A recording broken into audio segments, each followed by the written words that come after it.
धन्यवाद, धन्यवाद। परमपिता परमेश्वर, आपका हृदय से धन्यवाद करते हैं। हम आपकी शरण में आकर आपका धन्यवाद इसलिए कर रहे हैं क्योंकि आपने हमें चारों ओर से संभाल के रखा है, घेर रखा है। हे परमपिता परमेश्वर, हम इस बात के लिए आपका धन्यवाद करते हैं और चाहते हैं पिता परमेश्वर कि हम सब का जीवन, जिन्हें आपने अपनी पुत्र के द्वारा मोल लिया है, उनका जीवन आपकी महिमा में प्रकट हो और आपकी महिमा का कारण बने। इसीलिए तो पिता परमेश्वर आप इस पृथ्वी पर अपनी महिमा को प्रकट करते हैं और उन मनुष्यों से जिनसे आप प्रसन्न होते हैं उन्हें अपने पुत्र की समानता में स्वीकार करते हैं और पवित्र आत्मा देकर अपने पुत्र के रूप में उन्हें प्रकट करते हैं पवित्र आत्मा के फलों के द्वारा, ताकि प्रभु इस धरती पर आपकी महिमा को लोग देख सकें, आपके कार्यों को देख सकें, आपकी सामर्थ्य को देख सकें और देखकर प्रभु वो आपकी ओर प्रेरित हों, ताकि उनका जीवन भी आपकी महिमा का कारण बनने पाए, वो भी हिस्सा बने, ताकि प्रभु पुत्र की आत्मिक देह इस पृथ्वी पर उन्नति पाए और आपका नाम महिमा पाए। धन्यवाद के साथ आपसे विनती करते पिता परमेश्वर आज के पवित्र वचन के लिए जो पवित्र आत्मा के द्वारा हमें प्राप्त होने जा रहे हैं। चाहते हैं पिता परमेश्वर कि पवित्र आत्मा की अगुवाई हमारे बीच में हो और उसी के द्वारा हमें वो बातें सुनने और सीखने और समझने को देखने को मिले जो हमारे लिए आवश्यक हैं और हमारे आत्मिक जीवन के लिए उन्नति का कारण हो सकती हैं। चाहते हैं प्रभु हमारे मुंह से निकलने वाला शब्द हमारी बुद्धि से नहीं, हमारी ओर से ना हो, बल्कि पवित्र आत्मा की ओर से हो, ताकि वो बातें हमारे जीवन में आएँ और हम जब उन्हें ग्रहण करें तो वो हमारे अंदर एक सोता बनकर कार्य करें प्रभु, और हमारे अंदर से भी वो बातें निकलने पाएँ। प्रभु जितने लोग इस वीडियो के द्वारा स्टडी करते हैं और इस बात का ध्यान करते हैं प्रभु, उन्हें भी पवित्र आत्मा प्रकट करे, ताकि उनके जीवन में प्रगटीकरण की सेवकाई हो और आपके पुत्र की महिमा को वो देख सकें और आपकी महिमा का कारण बनने पाएँ। उन्हें उद्धार ही ना मिले बल्कि वो आपकी महिमा में प्रकट हों और पवित्र आत्मा के फलों के द्वारा उनकी पहचान हो और आपका नाम की महिमा हो। धन्यवाद के साथ इस प्रार्थना को आपके इकलौते पुत्र प्रभु यीशु मसीह के नाम से मांगते हैं, आमीन। जय मसीह की, सबको जय मसीह की। परमेश्वर का धन्यवाद करते हैं क्योंकि परमेश्वर जितना भी हम धन्यवाद करें उसका वो कम है, क्योंकि वो बहुत महान है और महानता में वो आगे आगे है। हम जितना परमेश्वर की बातों में आगे बढ़ते जाते हैं हम उसकी महानता को और ज़्यादा बढ़ता हुआ देखते हैं, उसकी सामर्थ्य को बढ़ता हुआ देखते हैं, उसके राज्य को बढ़ता हुआ देखते हैं और हम इस बात को देखकर केवल धन्यवाद से भरे होते हैं, आनंद से भरे होते हैं, क्योंकि परमेश्वर अद्भुत युक्ति करने वाला परमेश्वर है और अपनी महिमा को वो प्रकट करता है ताकि सब मनुष्य उसका धन्यवाद करें और उसकी महिमा का दर्शन करें। आज हम आपके साथ, आज मैंने बोर्ड इसलिए नहीं लगाया है क्योंकि आज मैं आपके साथ उस विषय को बांटने जा रहा हूँ कि परमेश्वर ने उस तंबू को बनाने के लिए क्या बात कही थी मूसा से। हम उन बातों पर थोड़ा सा ध्यान करेंगे और वहाँ से हम देखेंगे कि क्या क्या चीज़ें थीं जहाँ हमें ध्यान देने की ज़रूरत थी, लेकिन चूँकि पवित्र आत्मा की अगुवाई नहीं थी हम उन बातों को उतने ध्यान से न देख पाए न समझ पाए। इसलिए हम पवित्र आत्मा हमारा ध्यान उस जगह पे ले जाता है कि हम वहाँ पर जाकर देखें जो लिखित में है उसे पवित्र आत्मा प्रकट करता है, और जो प्रकट करता है तो वो हमारे जीवन में हमारे लाभ का कारण बनती है। मेरे साथ आप निकाल सकते हैं निर्गमन की पुस्तक उसका 25 अध्याय, और हम इस अध्याय को पढ़ने से पहले आपके सामने कुछ पॉइंट्स रखेंगे। निवास स्थान बनाने के लिए परमेश्वर ने मूसा से क्या कहा था। सबसे पहली बात कि 25 अध्याय के पहले पद को पढ़ेंगे। यहोवा ने मूसा से कहा, यहोवा ने मूसा से कहा, क्या कहा था कि 2 पद में लिखा है, इजराइलियों से ये कहना कि मेरे लिए भेंट लाए। सबसे पहली बात परमेश्वर ने अपने निवास स्थान के लिए मूसा से कहा था कि इजराइलियों से वो कहे कि वो परमेश्वर के निवास स्थान को बनाने के लिए भेंट लाएं। यहाँ पर ध्यान देना इस बात में कि परमेश्वर ने किसी से दान नहीं मांगा था, किसी से पैसे के लिए नहीं कहा था। परमेश्वर ने जो शब्द इस्तेमाल किया यहाँ पर वो है, वे मेरे निवास स्थान को बनाने के लिए भेंट लाए। भेंट आप स्टडी करके देखिएगा। मैंने अपने जीवन में एक लेसन सीखा है अबाउट स्टडी करने के समय मुझे एक बहुत गूढ़ बात सीखने को मिली। वो ये, every word has its own power. हर शब्द की एक सामर्थ होती है। इसलिए जब हम किसी शब्द को कहीं पर सेंटेंस में यूज़ करते हैं तो हमें उस शब्द की पावर का और उसके सही अर्थ का पता होना बहुत ज़रूरी है, ताकि हम बातचीत करते समय सही शब्दों का चयन कर सकें। और शब्द अगर सही होते हैं तो उसका अर्थ भी सही होता है। परमेश्वर हमारे शब्दों पे ज़्यादा ध्यान देता। कोई मनुष्य ध्यान दे या ना दे, हम शब्दों में एरर करते हैं जिसे आम लोग नहीं पकड़ सकते, लेकिन परमेश्वर हमारे शब्दों पर बहुत ध्यान करता है। अगर आप लॉ में जाके देखें, वहाँ पर शब्दों का बहुत महत्वपूर्ण होता है कि एक एक शब्द अगर आप जो लिख के दिया जाता है, जजमेंट लिख के दिया जाता है, उसमें शब्दों का ही इंटरप्रिटेशन होता है। और अगर वहाँ पर शब्द सही नहीं होंगे तो उसका इंटरप्रिटेशन भी सही नहीं होगा, गलत हो जाएगा। इसलिए वो पूरा का पूरा जो जजमेंट है वो गलत हो सकता है। इसलिए शब्दों का चयन बहुत सोच समझ के करना चाहिए। मेडिकल में भी वही चीज़ है, इंजीनियरिंग में भी वही चीज़ है। शब्दों का चयन बहुत महत्वपूर्ण है। आम बोलचाल की भाषा में शब्दों पर लोग ध्यान नहीं देते, लेकिन जब आप किसी चीज़ में रिसर्च करते हैं, स्टडी करते हैं, वहाँ पर शब्दों का बहुत महत्वपूर्ण इम्पोर्टेंस है। जैसे यहाँ पर भेंट शब्द यूज़ किया गया है। भेंट का मतलब ये है कि जो खुशी से और स्वेच्छा से दी जाने वाली चीज़ होती है वो भेंट कहलाती है। परमेश्वर ने यहाँ पर कहा, मूसा से कहा ये कि इज़राइलियों से ये कहना कि वे मेरे लिए भेंट लाएं, और उसके आगे एक कंडीशन जोड़ दी, और कंडीशन ये थी, जितने अपनी इच्छा से देना चाहें उन्हीं सबों से मेरी भेंट लेना। भेंट देने के लिए उनको कहना, लेकिन लेने के लिए उसने बताया था कि सब लोगों से मत लेना, जितने अपनी इच्छा से देना चाहें। पहली चीज़ इच्छा है और दूसरी चीज़ अपनी इच्छा से और चाह रहे हो देना, चाहत हो उनके पास देने की। तो परमेश्वर भेंट देने वाले की इच्छा भी देखता है और देने की चाहत भी देखता है, और वही भेंट परमेश्वर स्वीकार करता है। अगर आप थोड़ा सा इसको और अंडरस्टैंड करें तो आपको ये पता चल जाएगा।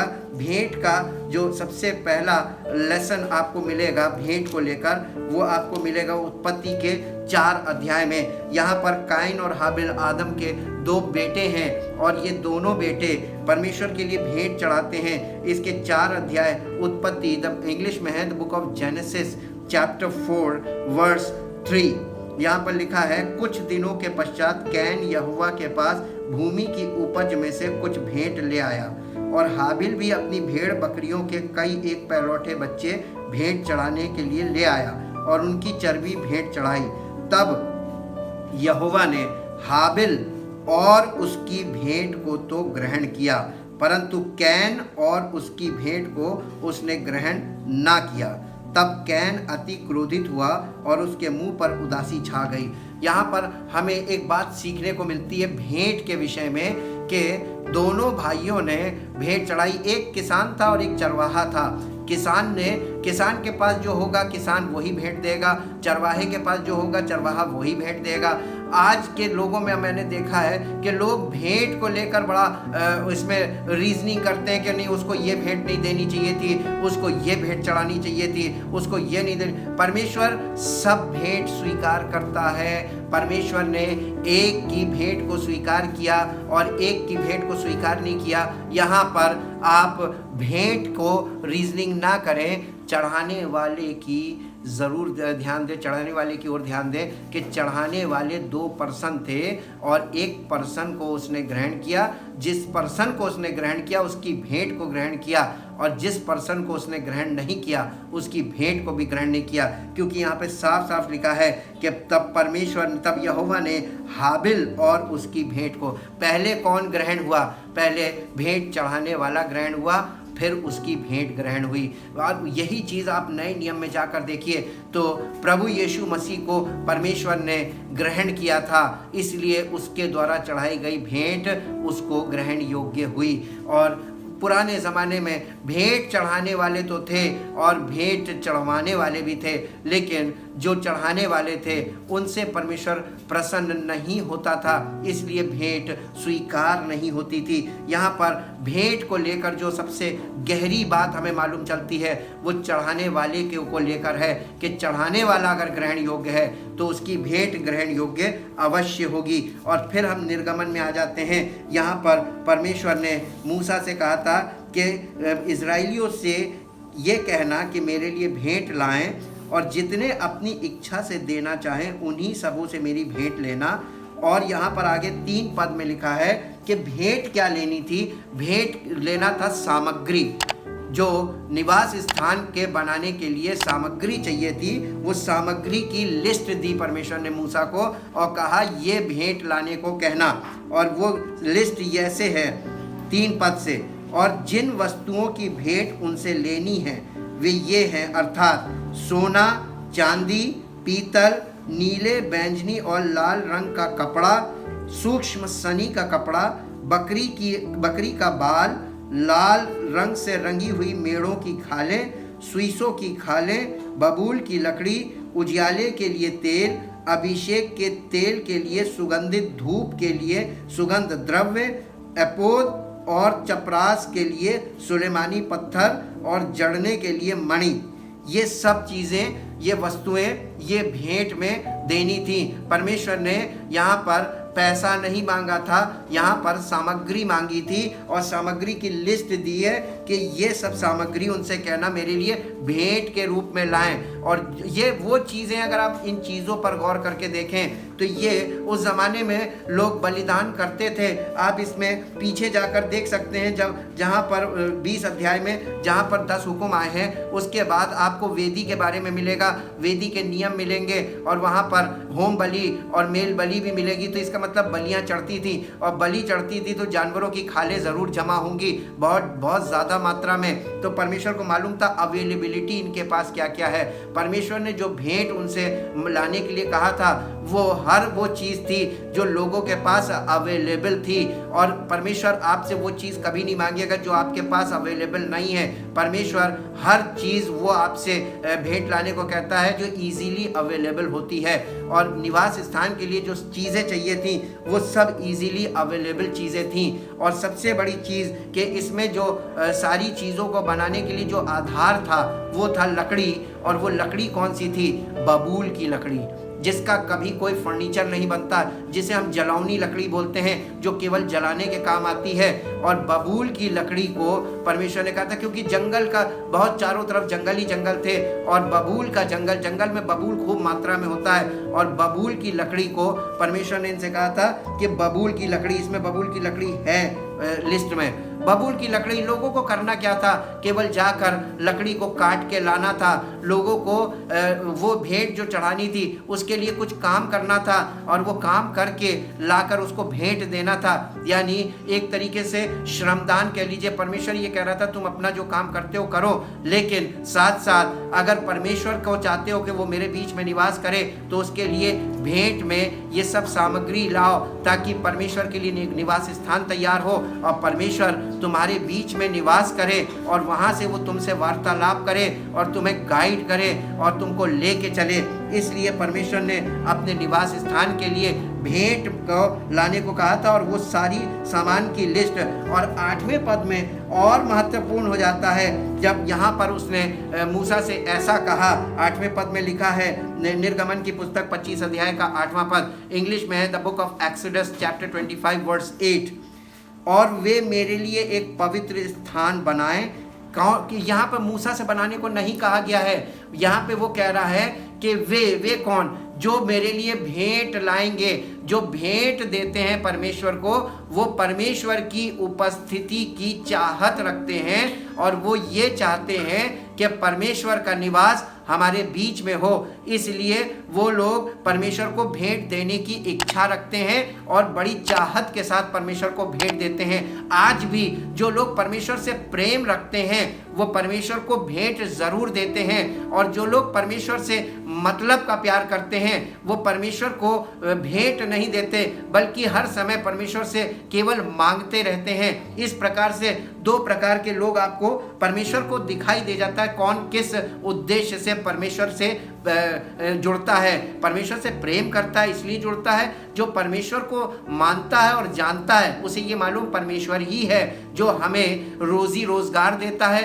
परमेश्वर ही है जो हमारी रोजी रोजगार पे बरकत भी देता है, परमेश्वर ही है जो हमें अच्छा स्वास्थ्य देता है ताकि हम अपने सारे कामों को करके स्वस्थ रहकर और कमाने के लायक बन सकें। वही हमें बुद्धि देता है ताकि हम बुद्धि के द्वारा अर्न कर सकें, कमाई कर सकें। परमेश्वर ही है जो हमें कमाने के योग्य बना के रखता है और कमाने के लिए हमें बुद्धि भी देता है और हमारे काम में बरकत भी देता है। इसलिए परमेश्वर हमारे जीवन का आधार होता है, और जब हम परमेश्वर से प्यार करते हैं तो परमेश्वर की ब्लेसिंग्स ऑलरेडी हमको मिलती रहती है, ये हमें विश्वास से प्राप्त होता रहता है। लेकिन जो लोग परमेश्वर को जानते नहीं हैं वो केवल परमेश्वर से मांगने का काम करते हैं और सोचते हैं कि परमेश्वर केवल मांगने वाला वो व्यक्ति है जिससे हर समय मांगो। लेकिन परमेश्वर भी आपको जांचेगा इस बात से कि आप परमेश्वर से कितना प्यार करते हैं और आप उसको भेंट देना पसंद करते हैं कि नहीं पसंद करते हैं। जो सब कुछ देता है उसको आप उसमें से जो भेंट देते हैं वो इस बात का सबूत है कि आप भी परमेश्वर से प्रेम करते हैं। ये प्रेम भेंट है और प्रेम ये इसीलिए इसको लव गिफ्ट बोलते हैं। और परमेश्वर को हम लोग लव गिफ्ट देते हैं जो परमेश्वर से प्यार करते हैं। और इसके बाद 8वें पद में लिखा, वे मेरे लिए एक पवित्र स्थान बनाएं कि मैं उनके बीच में निवास करूं। कौन लोग? जो परमेश्वर को भेंट देते हैं वो परमेश्वर का निवास स्थान चाहते हैं कि बन जाए। तो परमेश्वर ने कहा इस तरीके से मैं ये चेक कर लूँगा कि कितने लोग ये चाहते हैं कि मेरा निवास स्थान इनके बीच में हो, और इसलिए वहाँ पर लोग देने लगे। और आगे हम देखेंगे देने के विषय में। और 9वें पद में लिखा है, मूसा को उसने एक और निर्देश दिया फिर कि जो कुछ मैं तुझे दिखाता हूँ अर्थात निवास स्थान और उसके सब सामान का नमूना, उसी के अनुसार तुम लोग उसे बनाना। यानी परमेश्वर ने यहाँ पर फिर चेतावनी दी, मूसा को वार्निंग दी और कहा कि जो नमूना मैंने तुम्हें दिखाया है उसके अनुसार बनाना चाहिए। यानी कोई चीज़ ऐसी ना हो, बनाना मूसा को भी नहीं था, बनाना भेंट देने वालों को भी नहीं था, लेकिन इसमें उनकी मर्जी को वो पता कर रहा था कि अगर ये भेंट ला रहे हैं स्वेच्छा से और खुशी से, अपनी इच्छा से और चाहत के साथ, तो इसका मतलब ये चाहते हैं कि परमेश्वर का निवास स्थान हमारे बीच में हो। इसलिए परमेश्वर उन्हें जांच रहा था और मूसा को भी नहीं बनाना था, मूसा को तो सिर्फ देखना था कि परमेश्वर अपना काम कैसे करता है। परमेश्वर मूसा को अपनी सामर्थ्य दिखा रहा था और उस काम को दिखा रहा था कि परमेश्वर इस जमीन पर कैसे चीज़ों को खड़ा करता है। जिसने सृष्टि की रचना की, क्या वो परमेश्वर अपना निवास स्थान नहीं बना सकता? हमारी ये सोच बहुत संकीर्ण हो जाती है जब हम ये सोचते हैं कि परमेश्वर ने सृष्टि बना दी, अब सब कुछ हमें बनाना है, हम कुछ नहीं कर सकते। परमेश्वर की योजना को और परमेश्वर के डिज़ाइन को परमेश्वर से अच्छा कोई नहीं जानता। आगे हम बढ़ते हैं तो यहाँ पर इसके 31 अध्याय में आते हैं।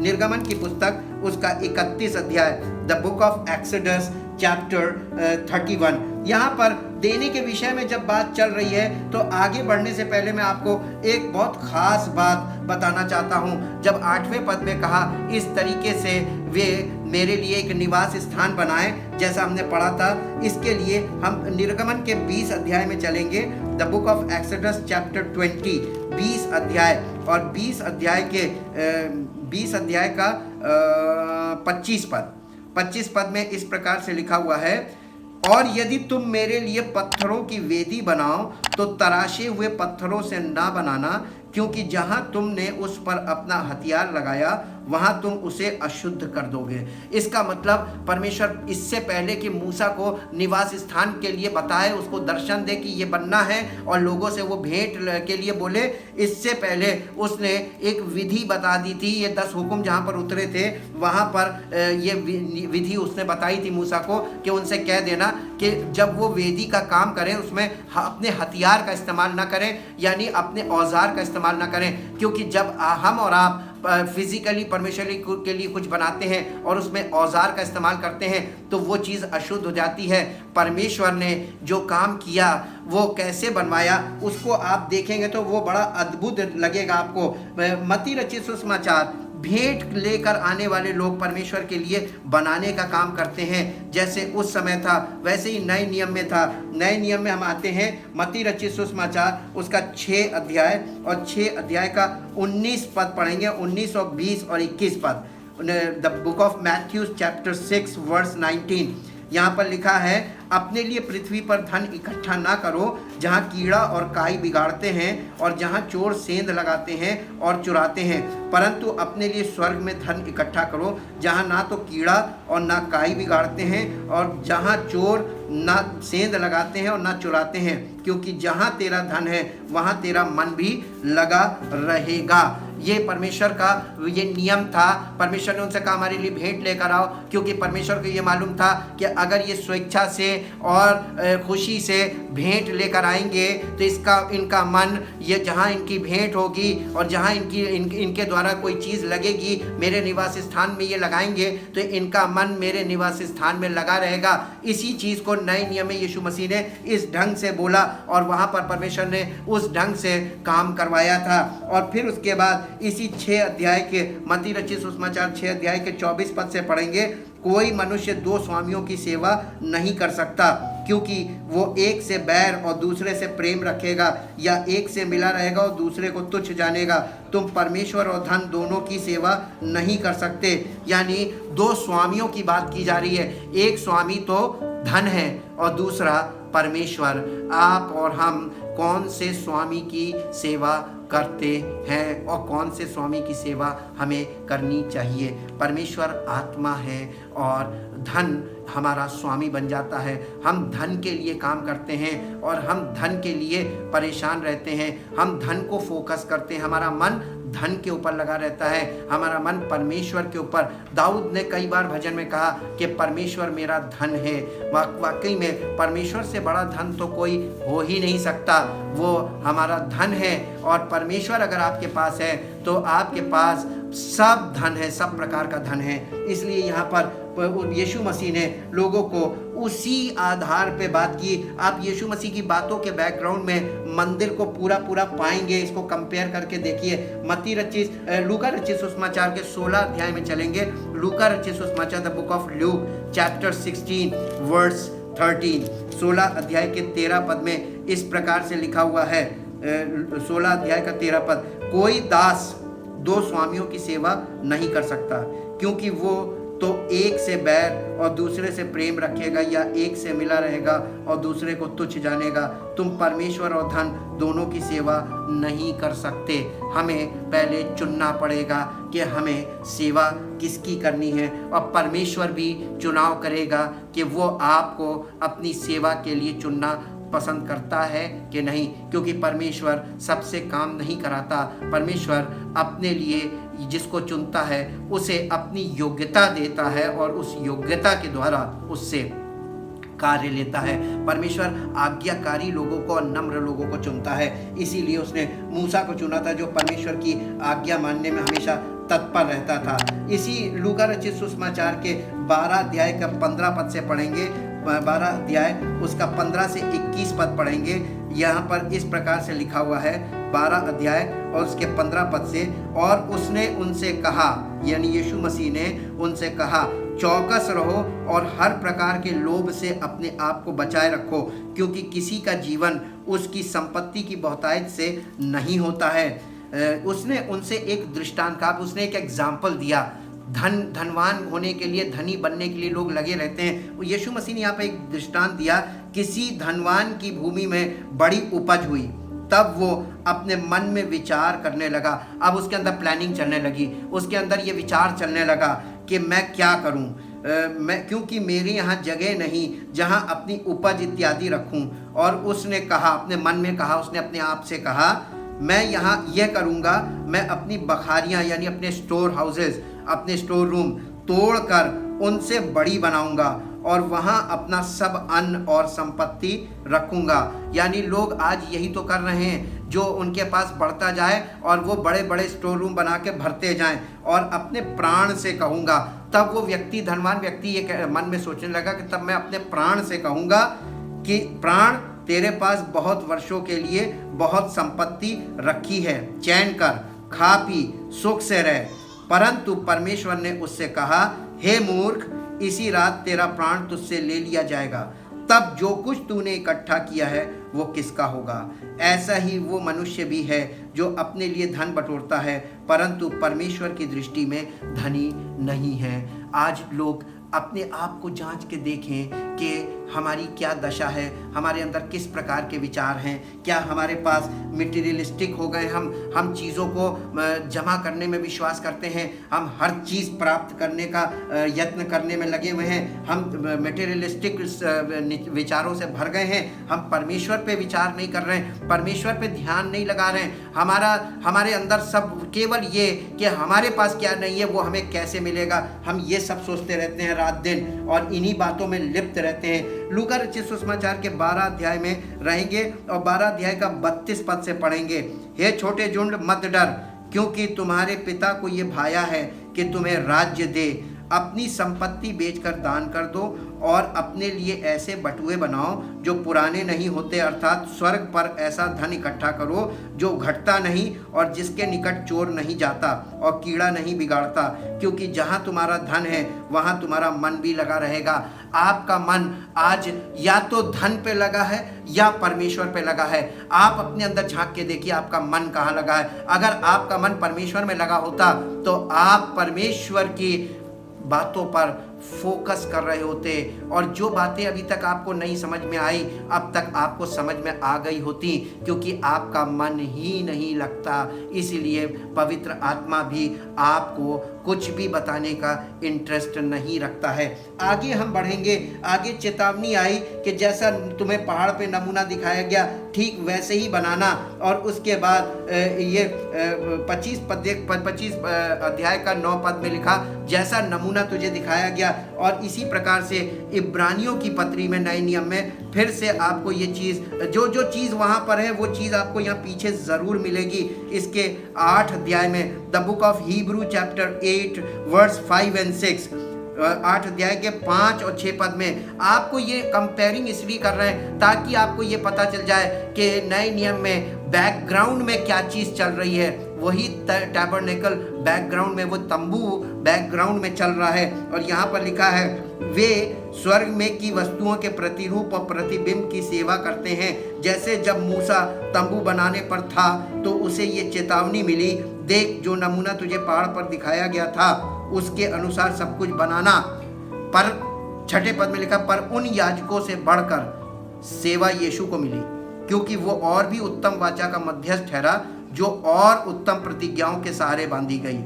क्योंकि यदि वो पहली वाचा निर्दोष होती तो दूसरी के लिए अवसर ना ढूंढा जाता, पर वो उन पर दोष लगाकर कहता है, प्रभु कहता है, देखो वे दिन आते हैं, मैं इज़राइल के घराने के साथ और यहूदा के घराने के साथ नई वाचा बांधूंगा। ये उस वाचा के समान ना होगी जो मैंने उनके बाप दादों के साथ उस समय बांधी थी जब मैं उनका हाथ पकड़कर उन्हें मिस्र देश से निकाल लाया, क्योंकि वे मेरी वाचा पर स्थिर ना रहे, इसलिए मैंने उनकी सुधि ना ली। प्रभु यही कहता है। फिर प्रभु कहता है कि जो वाचा उन दिनों के बाद इज़राइल के घराने से बांधूंगा वो ये है कि मैं अपनी व्यवस्था को उनके मनों में डालूंगा और उसे उनके हृदय पर लिखूंगा और मैं उनका परमेश्वर ठहरूंगा और वे मेरे लोग ठहरेंगे। और हर एक अपने देश वाले को और अपने भाई को ये शिक्षा ना देगा कि तू प्रभु को पहचान, क्योंकि छोटे से बड़े तक सब मुझे जान लेंगे।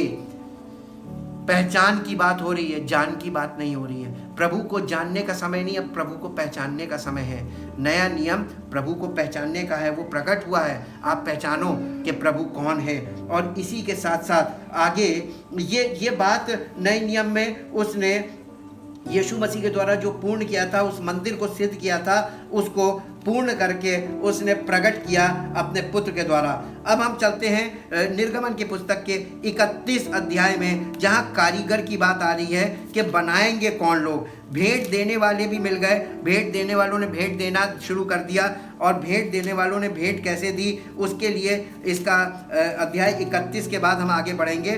फिर यहोवा ने 31 अध्याय और उसका पहला पद पढ़ रहे हैं। फिर यहोवा ने मूसा से कहा, सुन, मैं ऊरी के पुत्र बसलेल को, जो हूर का पोता और यहूदा के गोत्र का है, नाम लेकर बुलाता हूँ, और मैं उसको परमेश्वर की आत्मा से, जो बुद्धि, प्रवीणता, ज्ञान और सब प्रकार के कार्यों की समझ देने वाली आत्मा है, परिपूर्ण करता हूँ, जिससे वो कारीगरी के कार्य बुद्धि से निकाल कर सब भांति की बनावट में, अर्थात सोने, चांदी और पीतल में, और जड़ने के लिए मणि काटने में, और लकड़ी पर नक्काशी का काम करे। और सुन, मैं दान के गोत्र वाले अहोसामाक के पुत्र ओहोलीआब को उसके संग कर देता हूँ, वरन जितने बुद्धिमान हैं उन सबों के हृदय में मैं बुद्धि देता हूँ, जिससे जितनी वस्तुओं की आज्ञा मैंने तुझे दी है, उन सबों को वे बनाएं, अर्थात मिलाप वाला तंबू और साक्षी पद का संदूक और उस पर का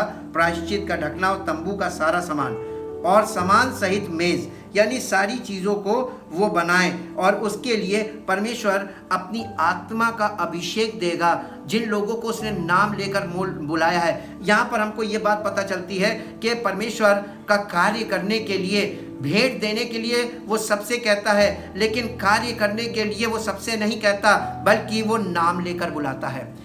परमेश्वर अपना काम कराने के लिए एक एक व्यक्ति को नाम लेकर बुलाता। पहली बात ये सीखने को मिलती है। दूसरी बात ये कि जिसको नाम लेकर बुलाता है उसको अपनी आत्मा के ताबे करता है, आत्मा का अभिषेक देता है, क्योंकि परमेश्वर की आत्मा, परमेश्वर की बुद्धि और प्रवीणता की आत्मा है। वो परमेश्वर क्या चाहता है, वो परमेश्वर की आत्मा को मालूम है। वो उस मनुष्य को नहीं बताया जाता है, वो परमेश्वर की आत्मा को मालूम है। आत्मा को उस मनुष्य का शरीर चाहिए, और उस शरीर में होकर वो परमेश्वर का आत्मा कार्य करता है। यहाँ पर ये दर्शन दिखाया उसने, और इस कार्य को करके दिखाया। इसी के साथ साथ हम आगे बढ़ते हैं और इसके 36 अध्याय में आते हैं।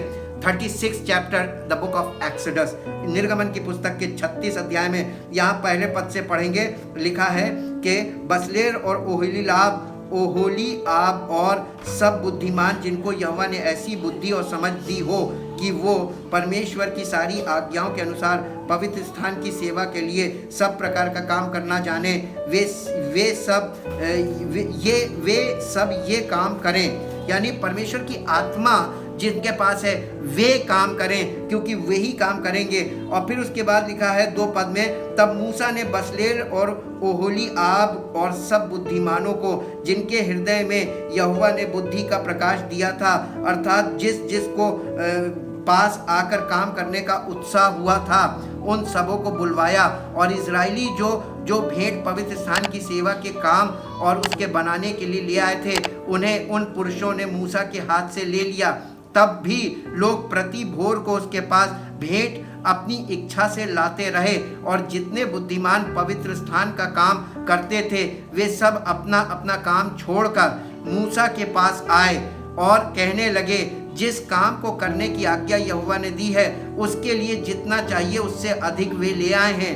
तब मूसा ने सारी छावनी में इस आज्ञा का प्रचार करवाया, क्या पुरुष क्या स्त्री कोई पवित्र स्थान के लिए और भेंट ना लाए। इस प्रकार लोग और भेंट लाने से रोके गए, क्योंकि सब काम बनाने के लिए जितना सामान आवश्यक था उससे अधिक बनाने वालों के पास आ चुका था। इसका मतलब परमेश्वर को ये मालूम चल गया कि लोग बहुत प्रसन्न हैं और चाहते हैं कि परमेश्वर का पवित्र स्थान उनके बीच में तैयार किया जाए, परमेश्वर का निवास स्थान उनके बीच में हो और परमेश्वर उनके बीच में निवास करे।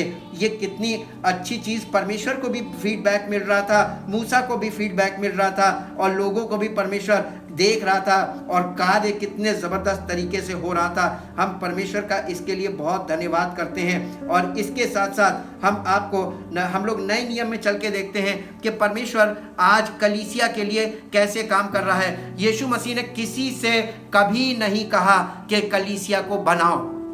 जब आप पहली बार जब ये शब्द आपको मिलता है, कलीसिया वर्ड जब मिलता है आपको, वो मिलता है मत्ती रचित सुसमाचार उसके 16 अध्याय में, जहाँ पर फर्स्ट टाइम ये वर्ड आया है। 16 अध्याय और उसके पद मैं बताता हूँ। पद उसका है 16 अध्याय और उसके 16 पद से देखेंगे। शमौन पतरस ने उत्तर दिया, तू जीवते परमेश्वर का पुत्र मसीह है।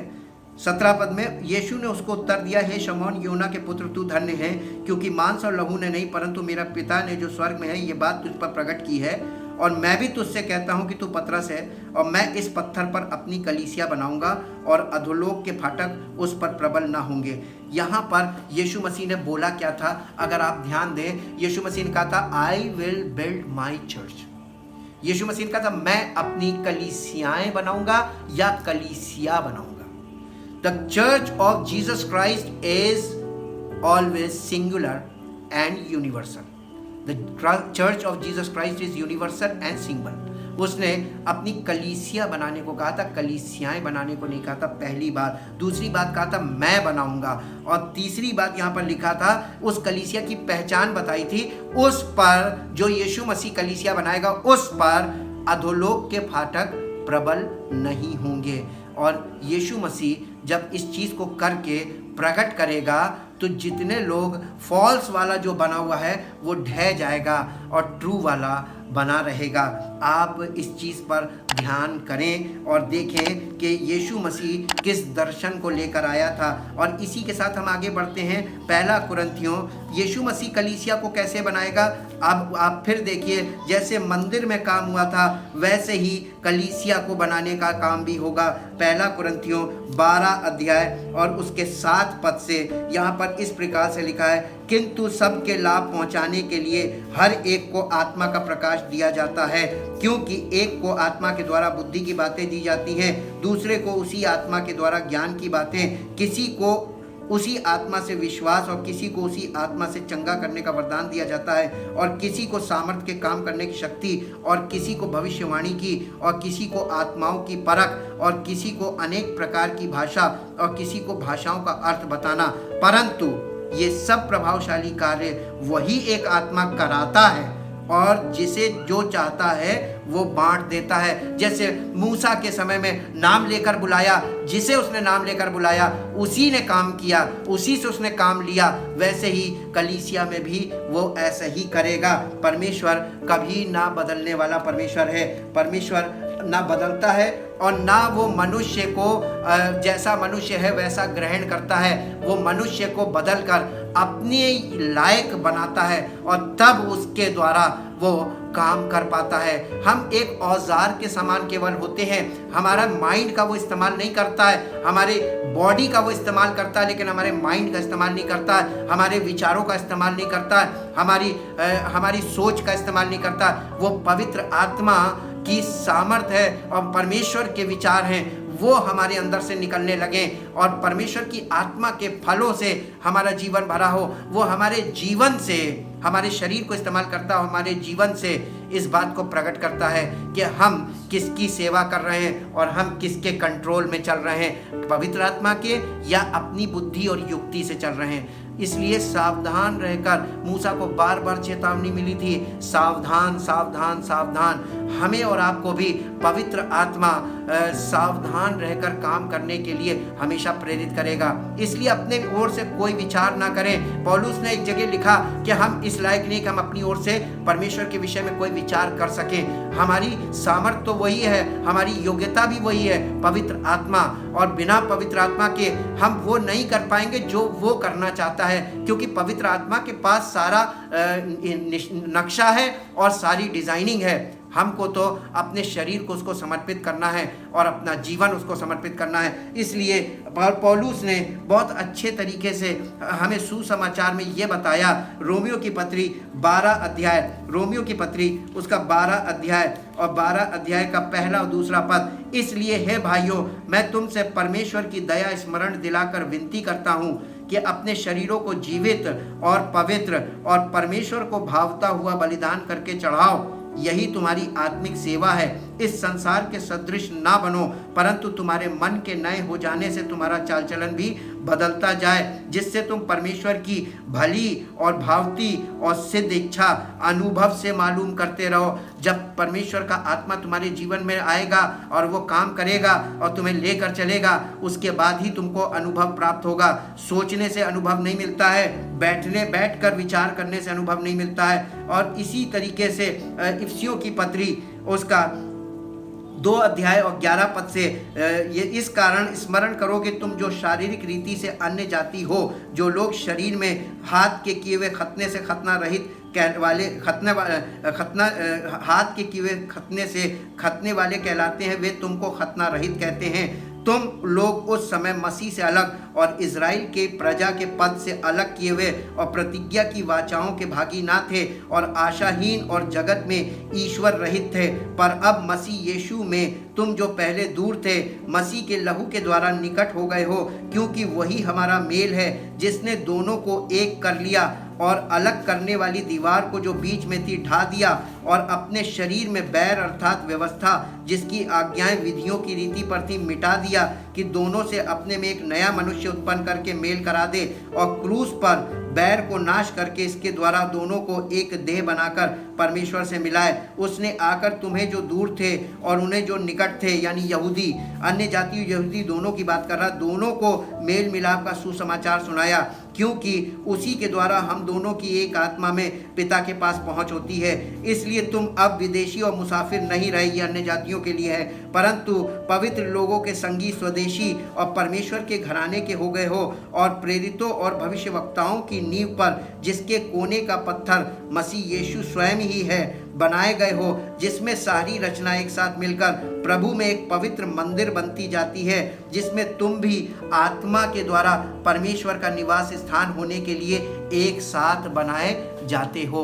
हम परमेश्वर का धन्यवाद करते हैं, उसने अपने पुत्र के द्वारा वो जो वहाँ पर तंबू था, यहाँ पर वो आत्मिक मंदिर बना रहा है। मसीह की जो आत्मिक देह है वो आत्मिक मंदिर है, जिसे परमेश्वर के आत्मा के द्वारा परमेश्वर बना रहा है। इसी के लिए उसने आंगन में पहले अपने पुत्र का बलिदान किया, ताकि सब लोग जो बाहर हैं संसार के, चाहे किसी भी जाति के हों, वो इसमें अंग बनने पाए, इस मंदिर का हिस्सा बनने पाए, उनका शरीर जीवते परमेश्वर का मंदिर बन जाए और परमेश्वर का पवित्र आत्मा उनमें वास करे, ताकि मसीह का राज्य इस पृथ्वी पर दिखाई दे और सारी महिमा उसको प्रकट हो। हम धन्यवाद करते हैं परमेश्वर के इस बड़े और महान दर्शन के लिए, जो उसकी आत्मा के द्वारा हमें स्पष्ट दिखाई दे रहा है। आप भी देखें और समझें और पवित्र आत्मा आपकी सहायता करे, ताकि आप इन बातों को जैसा परमेश्वर का आत्मा दिखा रहा है देखें भी और समझे भी और अपने आप को समर्पित करने वाले हों, ताकि परमेश्वर आपको अपनी महिमा के लिए उस पवित्र देह का हिस्सा बना सके, अंग बना सके, ताकि पुत्र की महिमा यहाँ पर धरती पर प्रकट हो, आपका जीवन उसकी महिमा का कारण बने। धन्यवाद के साथ इस प्रार्थना को आपके इकलौते पुत्र प्रभु यीशु मसीह के नाम से मांगते हैं, आमीन। परमेश्वर आपको आशीष दे। Praise the Lord.